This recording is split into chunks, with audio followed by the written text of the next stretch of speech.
A young woman, standing and covering her face across from a large, masked creature who was reaching out to her and about to touch her on the head with its claw.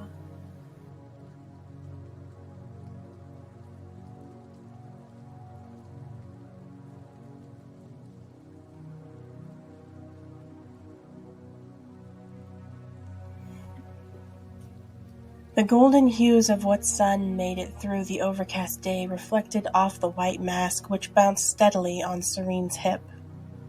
She made it as they'd instructed. The eyes of her creation were uneven, and its proportions strange and non-symmetric. Orange and green streaks danced from its hollow eyes, wrapping gently to the forehead and back down to the mouth. Despite the mask bearing such irregularities, underneath all of its other traits, it seemed mirthful, happy, from a certain point of view, even laughing. A small tear dripped down Serene's young and delicate features. For a moment, a glistening crystal as it descended gently past her cheek before finding purchase on the dry soil below. They watched her silently as she walked toward Urmak-Thu, of times come and gone. Urmak shifted slowly, moving its weight from foot to foot. As it did so, the countless masks which lay bound to its hunched and disjointed figure were jostled, gently scraping against one another.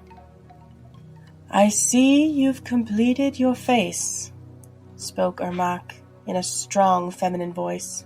It cocked its head, studying her creation from eyes recessed and hidden under the large veil which obscured its features.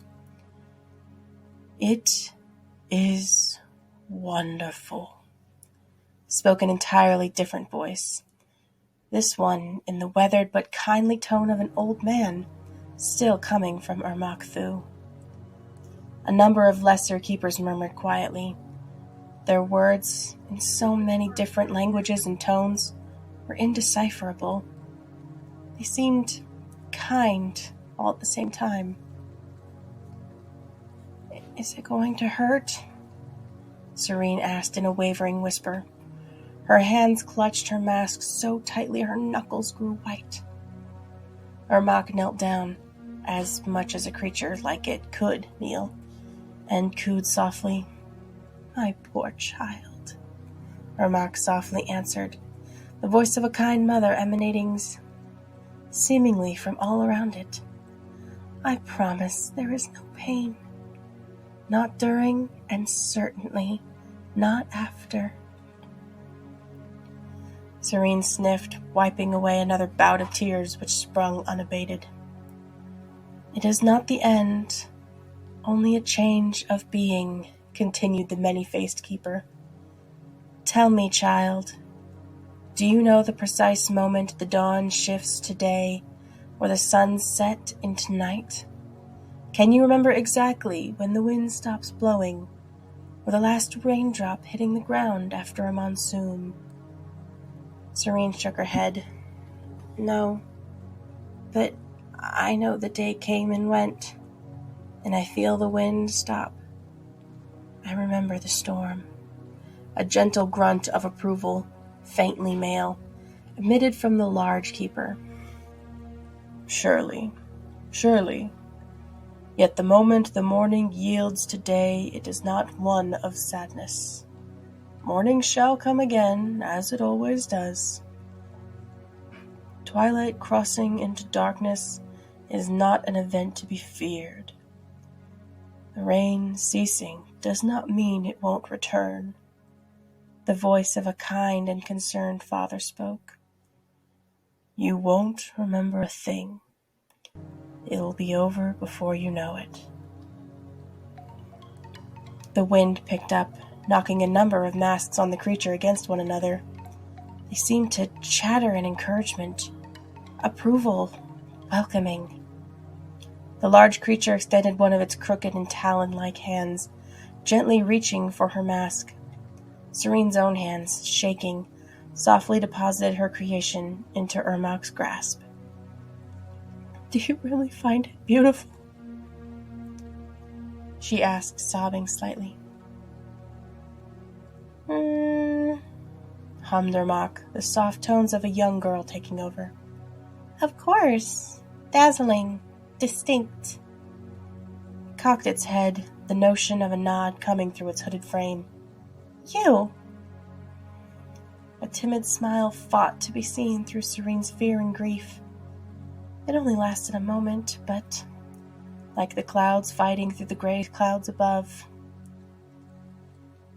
insisted to be known all the same. She had to follow the instructions exactly.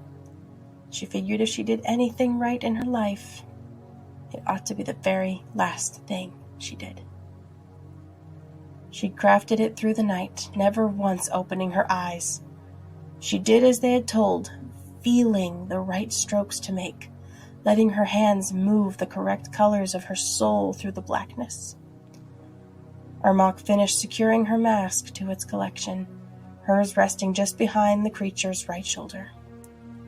It once more extended its long and spindly arm, pausing with a finger poised just above Serene's forehead. Are you ready, child? Serene took one last breath, turning to look out at the crowd of husks which stared on reverently. Her eyes took them in, took in the radiance of the sun and the darkness of the clouds, then turned back to Ermac. She nodded. The extended finger made contact with her forehead. It was, as Ermac had promised, instant, painless, like water rushing from a narrow river to a wide and expansive lake. Her essence flowed through the finger, up the arm, and into Ermac. Her body, now lacking purpose, fell to the earth below. Ermac Thu, of times come and gone, stared at the body a few moments longer. It waved one of its fingers to the husk. A small crowd of them moved toward the body. They began to lift her. The husks moved her away gently, taking care to step softly and not let the limp figure be jostled or bumped. Thank you for being with me. Serene's voice floated up from the creature. The wind gently rippled through the fields again. Serene's mask fluttered gently with the countless others, its soft clacking joining the unison of all those who came before.